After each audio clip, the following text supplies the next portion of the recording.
Mesdames, mesdemoiselles, messieurs, bonsoir et bonjour, puisque ça dépend de l'heure à laquelle vous suivrez cette émission qui sera diffusée et rediffusée. C'est vraiment un plaisir pour moi de vous présenter cette émission qui va véritablement nous aider à chasser la pauvreté. Et pour cela, j'ai le plaisir de recevoir ici, sur le plateau, Monsieur Thierry Katamboué. Il est coordonnateur principal du comité stratégique de supervision du projet de l'extension de la ville de Kinshasa. Vous qui vous plaignez des embouteillages, vous serez servi. Monsieur Thierry Katamboué, bonsoir et bonjour. Bonsoir et bonjour, Monsieur Kibambi. Quelles sont donc les bonnes nouvelles que vous nous amenez et que j'ai présentées avec beaucoup de verve et d'engagement? Les bonnes nouvelles, elles sont légion par rapport à ce que nous apportons aujourd'hui. Le projet d'extension de la ville de Kinshasa, c'est tout simplement la solution à beaucoup de maux en une fois. Les maux d'embouteillage qui ne sont qu'une simple conséquence de tout ce qui est derrière, problème d'urbanisation, problème de promiscuité, problème de surpopulation sur une superficie qui n'était pas prévue pourtant, et tout ce qui est autour d'un problème aujourd'hui carrément de développement et de bonnes conditions de vie. Donc voilà ce que nous apportons aujourd'hui. Nous apportons une solution globale qui va non seulement permettre de régler ces problèmes, mais qui va permettre de créer un nouveau pôle de développement. Un développement de l'humain et un développement de l'économie en elle-même et de l'industrie en ayant une extension de la ville de Kinshasa. Cette extension va aller vers où? Où va-t-elle s'installer? Cette extension s'installe sur la seule partie la plus grande et la plus disponible de la ville de Kinshasa, ça veut dire l'Est, ça veut dire Maluku. Il faut quand même savoir que 70% de la superficie de la ville de Kinshasa, c'est Maluku, qui aujourd'hui, dans tous les cas, si nous ne nous y prenons pas, au vu de ce qui est en train d'arriver, la population va y aller toute seule, mais de façon désordonnée, et ça sera pire que ce que nous vivons aujourd'hui. Donc c'est à Maluku qu'est situé le projet d'extension de la ville de Kinshasa pour la création d'une nouvelle ville complète, résiliente, moderne, écologique et intelligente. Vous savez, je suis un vieux journaliste, c'est pas la première fois que je m'entends dire qu'il y aura une nouvelle ville. Déjà, dès la prise du pouvoir du président Tshisekedi, j'en avais entendu parler. On parlait de Cité Kitoko. Et maintenant, vous revenez avec la même idée. Oh, qu'est-ce qui nous démontre que cette fois-ci sera la bonne? Oui, je préférais dire nous venons avec une idée. Pas nous revenons avec la même idée parce que le cadre et les contextes sont complètement différents. Le projet de la Cité Kitoko est un projet qui est un très bon projet, basé sur un PPP entre deux entreprises et l'État congolais. Le non-accomplissement de ce projet nous a servi de leçon aux experts ainsi qu'au gouvernement qui se sont mis à réfléchir et donner un exutoire. L'exutoire, c'est cette coordination. La réflexion a été profonde sur avoir les causes de l'échec du projet Kitoko. Parce qu'à un certain moment, il faut savoir s'arrêter. On ne peut pas continuer d'échec en échec, on ne peut pas continuer dans des non-applications, non-accomplissements. Il faut réfléchir, et ça c'est quelque chose qu'il faut le faire, réfléchir et se projeter. C'est ainsi que la projection a été faite. Parmi les points qui bloquaient le projet, l'un des plus gros points, c'était le cadre institutionnel, le point focal. Il y a plusieurs interlocuteurs, il y a plusieurs personnes, plusieurs autorités à qui il fallait s'adresser. Maintenant, avec la coordination permanente, on a un seul point focal. C'est la coordination qui négocie, qui conçoit, qui prend les contacts, qui est la pierre angulaire, c'est l'intersection entre tout ce qui est service extérieur et le gouvernement. Donc la coordination qui fait partie de ce comité de pilotage stratégique a l'accès aux différents ministères ainsi qu'à la primature pour régler les différents problèmes institutionnels. Et le point focal, c'est M. Thierry Katamboué. Le point focal, c'est la coordination permanente. C'est vous qui la dirigez. Thierry Katemboué a l'honneur et le plaisir de pouvoir diriger en tant que coordonnateur principal. Je ne suis qu'une petite pièce dans ce grand puzzle. Une petite pièce qui va nous dire ce que nous devons attendre de ce qui est un très très bon projet. Qu'est-ce qui vous arrive en tête tout de suite lorsque je vous pose la question de savoir à quel moment on va commencer les travaux? Je pense qu'en répondant à cette question et en continuant aussi finalement dans la foulée de l'autre question, aujourd'hui, comparativement à tout ce qui a été fait auparavant, et là on parle quand même de quelques décennies, nous avons aujourd'hui un plan que je peux dire assez clair. On a travaillé toute l'année sur le concept, on a travaillé toute l'année sur le cadre institutionnel, le cadre administratif, le modèle économique, le modèle financier, et ensuite on s'est mis à négocier avec tout type de partenaires. Et un autre point qui est important et qui nous a permis aujourd'hui à pouvoir donner un calendrier, c'est de pouvoir se dire que nous avons contacté des groupes reconnus mondialement. C'est que la plupart de ceux qui interviennent à ce jour dans ce projet, on n'a presque pas besoin de les chercher. Ils sont des renommées internationales, ils ont un background, des références à travers l'Afrique, à travers le monde. Donc nous nous sommes basés sur des structures qui ne se présentent plus au niveau des projets d'infrastructure.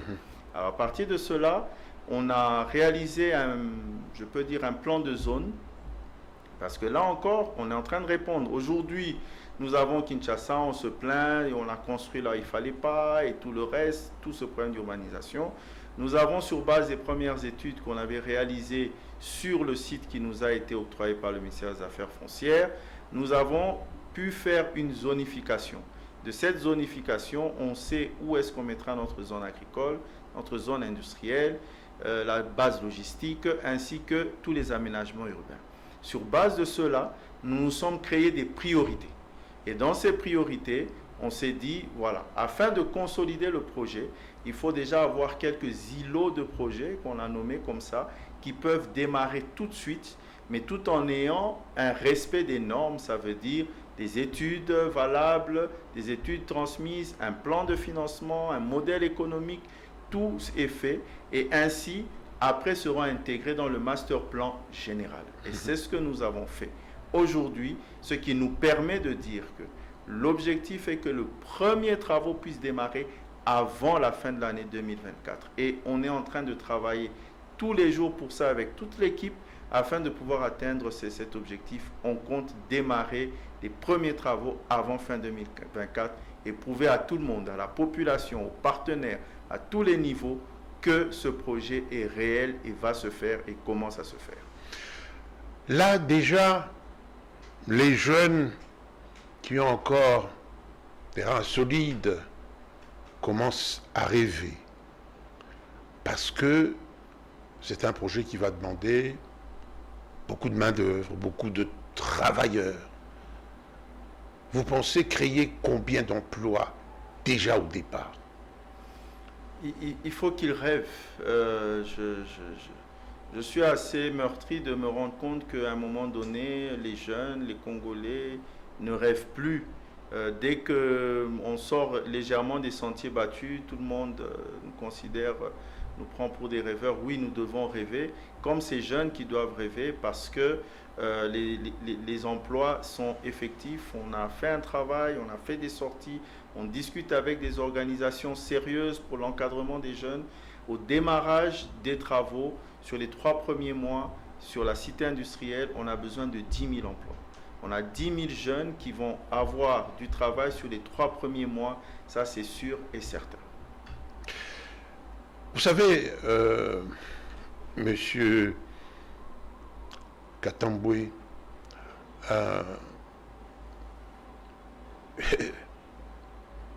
il y en a d'autres qui se disent encore des bonnes paroles. Hein? Moi, je voudrais aujourd'hui que vous puissiez véritablement les convaincre. Dans un premier temps, le recrutement va se passer comment?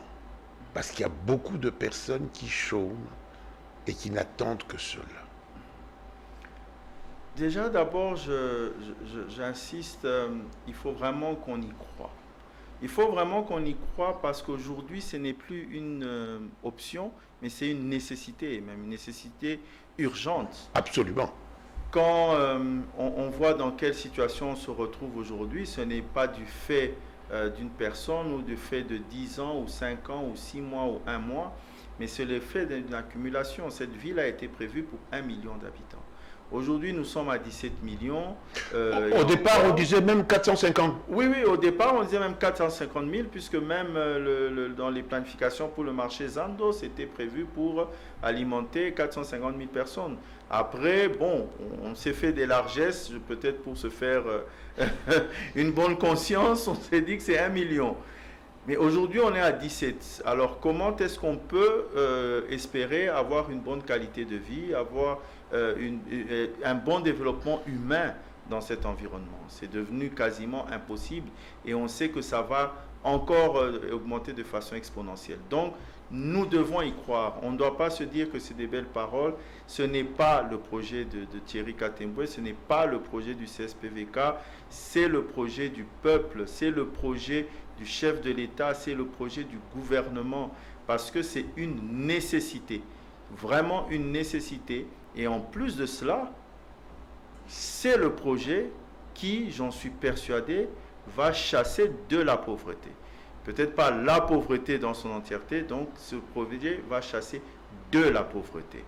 Et là, on a ces jeunes, on a 10 000 jeunes qui aujourd'hui probablement n'ont pas d'emploi, mais qui dans les 3 prochains mois auront des emplois. Voilà ce que nous apportons de plus concret. Et ils seront recrutés à 3-4 étages. Premièrement, on commence par la Tchangou et Maluku. Naturellement, il y aura tous les quotas communautaires. C'est parce que la communauté locale doit s'approprier du projet et ça doit vraiment être les gardiens du temple, hein, façon de parler. Ensuite, on passe aux différents centres de formation qui sont à Kinshasa. On va faire le tour. Ils ont souvent des listings pour tous ces jeunes qui sont passés là-bas mais qui n'ont pas d'emploi. Je crois que d'emblée, on va essayer de les recruter tous, puisqu'au moins ils sont déjà formés. Et ensuite, il y aura une forme d'offre qui va être générale pour ceux qui sont formés et ceux qui ne le sont pas. Il est prévu justement des centres de formation de type. Un qui sera en ligne avec une application qui existe déjà, qui est fonctionnelle, qui a été faite avec une institution de formation belge. Et il y aura les centres physiques qui seront mis sur place. Récemment, on a eu encore une des plus grosses organisations internationales qui est venue dans nos murs par rapport à cela et qui va se faire aussi en partenariat avec les ministères de formation au niveau national et provincial, avec les autres organisations de formation existantes, afin de pouvoir leur donner une capacité. Et dès qu'ils ont une capacité, un certain pedigree, ils pourront être recrutés. Est-ce que vous avez pensé au service national? Oui, ça fait partie. Donc, il y a l'INPP, il y a le service national, il y a d'autres centres de formation beaucoup plus petits qui existent, qui seront évidemment pris en compte. Je ne veux pas faire beaucoup de focus essentiellement sur le service national parce que je considère que nos jeunes gens qui ne sont pas tombés dans le banditisme ont droit aussi a une chance d'obtenir des emplois. Ce qui est fait aujourd'hui avec les anciens bandits est une très bonne chose.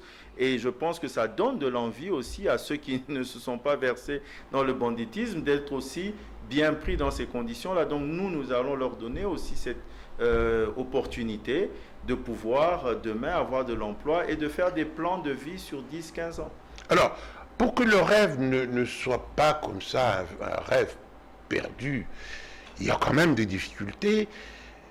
On va importer énormément de matériaux. Et ça va coûter cher au pays. Voilà, vous allez directement sur notre premier projet. Ah bon? Qui est la cité industrielle. C'est par ça que nous voulons commencer. Nous voulons commencer par la cité industrielle. Pourquoi nous commençons par la cité industrielle? C'est un impact multiple. Premier impact, nous avons aujourd'hui près de 90% d'importation des matériaux de construction. Tout ce que nous avons dans votre bâtiment ici a presque été importé. Ce n'est pas possible qu'on ait des logements ou des constructions, des bâtiments concurrentiels avec ce qui se fait sur d'autres cieux. Ça sera toujours beaucoup plus cher. Alors on ne va pas aller sur éternellement des exonérations qui au fini sont commerciales. Absolument, c'est une perte pour l'État. C'est une perte pour l'État parce que les exonérations, ce n'est pas comme si on a pris de l'argent dans le vide, on le prend sur le budget de l'État qui supporte en fait ces services. Et donc, on pense que l'une des premières nécessités, c'était la création de l'usine du bâtiment, façon de parler, mais c'est pour dire toutes ces usines qui constituent la construction du bâtiment. Et là, nous avons 200 usines qui sont prévues essentiellement pour les matériaux de construction. Il faut savoir que sur la construction d'un bâtiment, nous avons à peu près 150 produits. Dans la construction d'une maison classique, on a à peu près 150 produits.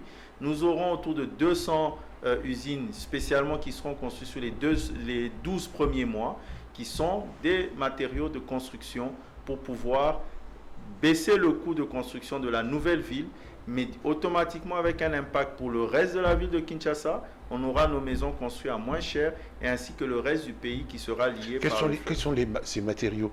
Par exemple, le fer Maluku a échoué.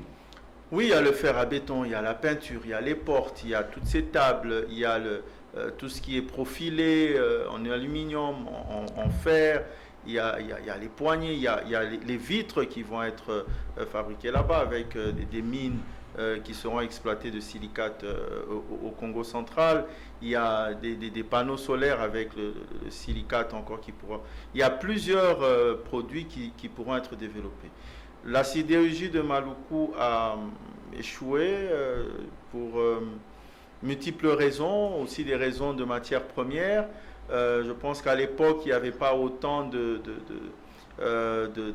ferraille, que ce soit dans la ville de Kinshasa, aux environs, et ainsi que dans les pays voisins, puisqu'aujourd'hui, ça s'importe dans les bateaux, mais aussi la production de matériaux, de matières premières de fer n'était pas pareil qu'aujourd'hui dans le monde, et nous aussi à terme on pourra développer une usine de fer. Cité industrielle, donc pour la fabrication de tous ces éléments qui constituent, n'est-ce pas, qui entrent en compte dans la construction de ce qu'il y a à venir. Et puis après la cité industrielle viendra quoi? Petite précision, la cité industrielle ne va pas être essentiellement pour les matériaux de construction. Nous commençons par les matériaux de construction, vu l'urgence et la nécessité, c'est pour ça qu'on commence par cela. Mais la première phase de la cité industrielle sur les 12 premiers mois, c'est matériaux de construction, l'usine agroalimentaire, les usines agroalimentaires et celle de recyclage. Il y a 3 parcs industriels qui doivent être faits pour les 12 premiers mois. En tout, on a 8 parcs industriels. Donc, et les 3 premiers parcs industriels sont ces 3 parcs qui vont commencer. Ensuite, il y a les autres usines qui vont continuer petit à petit. Donc ça, c'est vraiment pour vous dire, c'est un projet, c'est la plus grande zone industrielle d'Afrique subsaharienne avec 7500 hectares. Donc c'est un projet qui va prendre durant toute la période de la première phase du projet, donc ça veut dire les 4 ans de la première phase. Juste après, nous voulons démarrer avec quelque chose d'essentiel.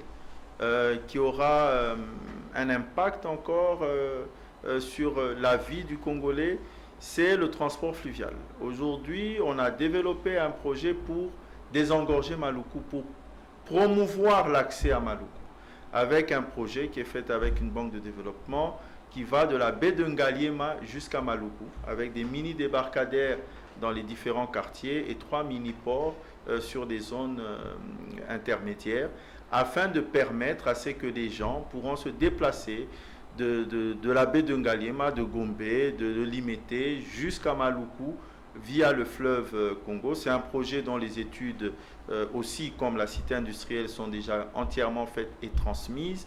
Elles n'attendent qu'à être appliquées.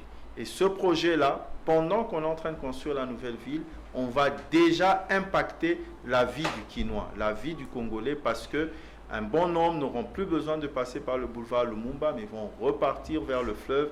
Et ça, c'est une innovation que nous apportons. Alors, juste après, la plateforme hospitalière. La plateforme hospitalière avec une double nécessité. Première nécessité maintenant, parce que il faut que ceux qui vont travailler là-bas soient quand même en sécurité sanitaire. Donc, c'est vraiment pour eux d'abord que nous commençons au départ, mais aussi pour toute la population, pour la simple et bonne raison que les services qu'il y aura là-bas, il n'y en a pas en RDC, comme par exemple le centre d'oncologie. On va y avoir le premier centre d'oncologie. Ce projet est développé avec un consortium belgo-marocain qui a déjà transmis toutes ses études et qui est prête aussi au démarrage. Donc, dès ces instants-là, nous pensons que le projet sera bien lancé et les autres pourront suivre, même si la cité résidentielle que nous espérons quand même pour le premier trimestre de l'année 2025 puisse démarrer, la première cité résidentielle du moins, de 300 hectares étudiés sur 300 hectares, mais qui sera large de 1000 hectares, puisse pouvoir démarrer, s'est développé avec un groupement sud-africain. C'est savamment étudié. Alors, au finish, Kinshasa, vieux Kinshasa, ce sera quoi? Ça sera mieux. Le vieux Kinshasa sera mieux. Sera meilleur avec la nouvelle ville. Tout simplement parce qu'on aura réduit la promiscuité. On va déplacer une partie des gens, petit à petit, qui vont commencer à aller, soit pour le travail, soit pour se faire soigner, finalement, qui voudront y rester, avec tout ce qui va se passer là-bas. Et il y aura moins de promiscuité sur le vieux Kinshasa.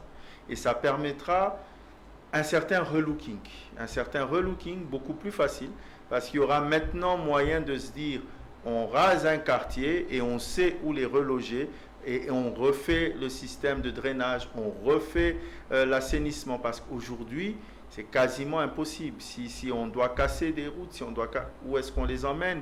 Et ça ne fera qu'augmenter les difficultés.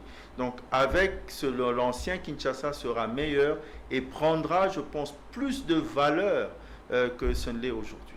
Alors, bon, les maisons d'habitation, donc il y aura un travail de traçage, tout sera fait comme ça se fait sous d'autres cieux, prévu le téléphone, prévu l'électricité, prévu le Wi-Fi, et tout ça est déjà...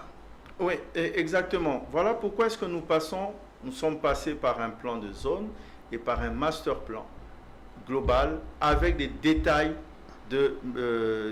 on va en profondeur sur chaque site. Concernant les zones résidentielles commencent par la viabilisation. La viabilisation, c'est le tracé des routes, c'est le tracé des canalisations, la mise en place de l'adduction d'eau, la mise en place des fourreaux pour électricité, ainsi que l'arrivée sur chaque parcelle de la fibre optique. Tout arrive normalement au même endroit. Dans ma jeune expérience, à titre personnel, j'ai eu l'occasion, dans des proportions beaucoup plus réduites, mais de le faire quand même. Dans la ville voisine, à Brazzaville, j'ai développé un projet de viabilisation où on avait à l'arrivée de chaque parcelle un boîtier avec l'eau, l'électricité, la fibre optique complète. Donc tout est là. et il ne reste plus que le propriétaire, quand il arrive, sur base des instructions urbanistiques, il sait que j'ai acheté dans la zone 1. La zone 1, les maisons ne passent pas à plus de 1 étage, à plus de 2 étages. Il vient avec un plan qui est validé par les services urbanistiques et il construit, il n'a plus de casse-tête, il paye juste pour se connecter à l'eau, l'électricité, il a l'internet et on l'espère, le triple play, tout ce qu'il faut, et puis voilà. Ça, c'est vraiment la base de ce que nous voulons faire, et ça va se faire. Alors, bon, beaucoup de choses, et avant de monter sur ce plateau, vous m'avez parlé d'un centre, d'un hôpital consacré aux grands brûlés. C'est nouveau, ça. Oui, c'est nouveau. Vous savez, dans tout ce que nous faisons, dans tout ce que nous accomplissons, il y a toujours aussi un peu sa petite histoire personnelle. Comme d'habitude, le concepteur, il met toujours un peu ses petits ingrédients. J'ai eu l'occasion de travailler sur, pas en tant qu'ingénieur, mais dans mon cadre de responsabilité sociétale, personnelle, où j'ai un côté où je travaille avec des amis pour ceux qui en ont besoin. Et nous avons développé un projet de grand brûlé que nous devions développer avec des spécialistes du métier belge, des anciens militaires, pour pouvoir venir implémenter à Kinshasa. Ça devait être le plus grand centre, et ça sera aujourd'hui le plus grand centre des grands brûlés dans la sous-région, afin de pouvoir après ramener tout le monde. Et on pense que ce genre de projet vont non seulement aider la population, mais vont aussi justement permettre une sorte, si je peux dire, sans être morbide, de tourisme médical qui va se projeter vers Maluku, parce qu'en plus, voilà, on donne des solutions à la population. Très très bonne chose, parce que ça va nous éviter d'envoyer nos malades privilégiés à l'extérieur. Oui, déjà dès l'instant, on aura un premier centre d'oncologie. Ça va régler beaucoup de problèmes, ça va permettre de pouvoir se faire examiner plus tôt, ça va, puisque les gens seront pris en charge très tôt. Moins de morts de cancer. Moins de morts de cancer. C'est vraiment, je ne sais pas si on se rend compte, mais c'est un impact sur la vie, c'est un impact sur l'être humain en fait. Il ne s'agit pas ici de vous, de moi, il ne s'agit pas d'argent ou de grandeur, mais il s'agit de l'être humain. Et nous pensons vraiment que ça aura un impact important. Et ainsi, Kinshasa ne va plus exploser, parce que nous allons vers l'explosion. On parle de... vous parliez tout à l'heure du nombre de Kinois, certains vont jusqu'à 20 millions d'habitants. Oui, mais et même plus. Ah ben. Et même plus, les informations des institutions des Nations Unies parlent quand même d'une très forte explosion à 2030. À 2050, là, on passe comme la première ville africaine. Mais en 2030, il y a une explosion exponentielle qui va se faire de cette population. Donc, si nous ne prenons pas les mesures maintenant, c'est déjà demain. 2030, c'est déjà demain. Et nous devons justement, c'est l'État solidaire, l'État responsable, c'est de pouvoir justement anticiper. Et là, je reviens, je rends hommage à son Excellence, le Président de la République, qui a vu cela venir en 2019, quand justement il a dit qu'il fallait une nouvelle ville arrimée à l'ancienne ville, quand justement il a dit que son rêve c'était de voir Kinshasa développer une nouvelle ville. Donc je pense qu'aujourd'hui ce n'est plus une option, ni un caprice, ni un dortoir qu'il faut faire, mais c'est une nécessité. En vérité, on est aux urgences, on n'est pas à une consultation normale. Je précise que dans l'autre vie, vous avez travaillé avec un grand constructeur, vous avez eu suffisamment d'expérience. J'ai parlé de M. Forest. Ce n'est pas rien, donc on peut vous faire confiance. Mais, afin qu'on vous fasse complètement confiance, il y a une autre question. Elle est essentielle.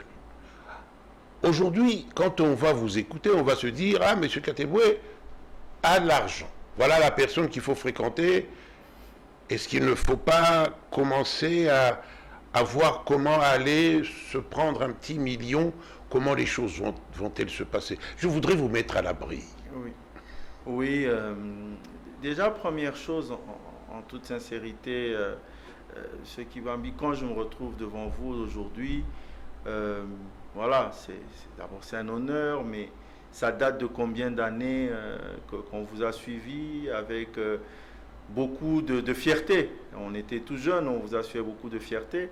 Ça ne s'achète pas, ça n'a pas de prix, puisqu'aujourd'hui vous avez celui qui était un petit élève qui est devant vous aujourd'hui et qui est fier d'être en face de vous. Donc ça n'a pas de prix. Et je pense qu'aujourd'hui, pour moi, le plus important sur ce projet, c'est que voilà, dans 20 ans aussi, et plus, que ce soit mes enfants, mes petits-enfants, mes petits voisins, mes collègues puissent dire, voilà, il a été dans cette équipe de précurseurs. Il a été là, il a fait son travail d'ingénieur, il a rendu à la nation ce qu'elle lui a donné. Ça, je pense que c'est le plus important. Et ça n'a pas de prix, et on voit bien que ça n'a pas de prix d'ailleurs. Il y en a qui sont bien riches, mais n'ont que de l'argent. Donc, c'est pas vraiment le plus important. C'est pas le plus important. Et en plus de cela, j'ai personnellement et le cadre aussi s'y prêté. On s'est arrangé pour que le modèle économique qui soit un modèle de partenariat public-privé, un modèle économique d'investissement de EPC plus F qui permet à ce que les flux financiers ne soient pas gérés par nous. Nous ne sommes qu'un régulateur qui va être un régulateur, d'ailleurs c'est une autorité technique, nous sommes une autorité technique, afin de permettre à ce que ça se fasse. Donc les partenaires financiers et techniques qui ramènent leurs investissements recevront directement de leurs financiers et eux réaliseront les travaux. J'aimerais bien que ces personnes qui ont envie de s'approcher de moi s'approchent quand même pour qu'on puisse ensemble réaliser ce projet. C'est un credo sur lequel il faut y croire. On parle aisément ici, mais ce n'est pas au quotidien, ce n'est pas un fleuve tranquille, c'est très dur. Et c'est des nuits blanches, et ce depuis le début de l'année. Donc, si ce n'était que pour de l'argent, je connais beaucoup d'autres secteurs où il y a moyen de mieux se faire de l'argent que de passer des nuits blanches comme ça se passe maintenant. Vous avez la jeunesse pour vous. Autant en profiter, pour ne pas regretter après. Alors, je vais vous demander, vous savez, je suis professionnel et je sais que des longues interviews finissent par lasser. On va terminer par une question que j'ai toujours posée aux gens que j'apprécie. Qu'est-ce que vous auriez voulu dire et que je ne vous ai pas donné l'occasion de dire? Oui, en tout cas, déjà, vous m'avez donné l'occasion de dire beaucoup de choses, de m'exprimer. On a fait longtemps sans vouloir s'exprimer parce qu'on avait voulu vraiment être concentré. Aujourd'hui, on a un concept complet. Ce que je peux dire aujourd'hui, c'est que la population peut vraiment espérer chasser la pauvreté avec ce projet. Parce que déjà, même si nous nous calquons au point de vue purement institutionnel, c'est un projet qui couvre plusieurs engagements et initiatives du programme du gouvernement. C'est un projet qui mérite un accompagnement, que ce soit Thierry ou quelqu'un d'autre, parce que ça va servir à toute la République. D'abord, sur le projet de l'extension, comme j'ai dit, les cités industrielles auront de l'impact tout autour de Kinshasa. Et avec notre hub logistique que nous voulons mettre en place avec le port, on pourra fournir à Kisangani, à l'Équateur, au Kasaï, par le fleuve, ce qui sera produit sur place, et ça ne viendra plus nécessairement de l'extérieur. Donc ce que j'aimerais dire aujourd'hui, c'est que ce projet n'est pas un projet quinois. C'est un projet national, d'abord parce que Kinshasa, c'est le miroir. Donc quand les gens veulent venir injecter $1 million dans une province à l'intérieur, ils passent par Kinshasa. Et quand ils ne se sentent pas rassurés, ils ne sont pas sûrs de les injecter. Donc c'est un miroir, c'est un projet national. Et notre objectif, c'est que quand on finit de mettre en place cet écosystème, les gens qui viendront de l'extérieur diront « Ah, mais il y a moyen de faire les affaires à Kinshasa. Dans la nouvelle ville, je suis arrivé, c'était propre, je pouvais circuler tranquillement, j'allais au bureau, mais j'avais la domotique à ma maison, au bureau, des quartiers sécurisés, tout est fait, transport public de masse est fait, et à partir de cet instant, ça donne la confiance. Et ça, l'objectif est de pouvoir le répliquer ensuite dans les autres provinces, peut-être à échelle plus petite, mais au moins moderniser le pays, je ne vais pas dire en un coup de baguette magique, mais en une fois. En une fois, on pourra mettre en place un plan de développement des villes qui est normalement la suite logique du plan de développement des 145 territoires. Quand on a fait les territoires, l'objectif sont les villes après. Et surtout que ce plan de développement des villes aura un impact important sur les territoires parce que généralement c'est en dehors, c'est comme Maluku, c'est dans une zone périurbaine, donc tout ce qui est rural autour bénéficie de ce développement. Donc ce que j'aimerais dire, ce projet est un projet national, déjà il dépend du gouvernement central, mais c'est un projet national, c'est un projet qui peut être utilisé comme exemple pour le reste de la République, parce que c'est par là qu'on voit le développement. On dit toujours, vous voulez vous développer, eh bien, construisez des villes. Y aura-t-il, ce sera ma dernière question, des sociétés qui viendront déjà construire un modèle, par exemple, de logement qu'on pourra acquérir, ou c'est chacun qui viendra prendre sa moitié de terre pour construire? Comment ça va se passer? Il y aura les deux, mais une chose est sûre, c'est qu'il y aura viabilisation pour tout le monde. Très bien. Même celui qui viendra prendre son lopin de terre pour construire son modèle, il devra suivre la viabilisation existante ainsi que les normes urbanistiques. Donc si vous venez acheter, comme je l'ai dit tantôt, en zone 1 et qu'on dit ici vous pouvez construire, on va vous dire vous n'allez jamais construire plus d'un étage. Et ça va être écrit dans le contrat de vente, que ici on ne va jamais dépasser un étage. Donc vous n'aurez jamais, ce Kibambi, où je vous invite déjà à vous intéresser à avoir un logement là-bas, vous n'aurez jamais un voisin qui va monter du jour au lendemain à 10 étages, à 20 étages, alors que vous avez une maison à un seul étage. Donc on va avoir ça, il y aura ces zones où on pourra construire ses propres logements, mais suivant les normes urbanistiques de la zone. Et il y a justement des projets où il y a des maisons toutes faites qui sont construites en chaîne et les gens pourront aussi s'en attribuer. Merci d'être passé par ici parce que nous, dans cette émission, nous avons déjà préparé nos téléspectateurs à beaucoup de disciplines. Donc, en venant chez nous, vous trouvez déjà des téléspectateurs qui sont préparés, parce que sans discipline, c'est le désordre. Et avec le désordre, ça ne mène nulle part. C'est l'insécurité, c'est tout. Voilà, je vous ai offert ce genre de téléspectateurs que nous avons préparés en amont. Vous leur avez parlé et je crois qu'ils sont contents. Merci, Monsieur Terry Katamboué, d'être venu et beaucoup de chance à vous, à vos équipes. Continuez à ne pas dormir beaucoup. Ouais. Bon travail et bonne chance. Merci beaucoup, M. Kibambi. Mesdames, Mesdemoiselles, Messieurs, cette émission, je sais qu'elle vous a intéressé parce que vous avez des problèmes d'embouteillage, moto et tout ça. Bon, ça va finir petit à petit.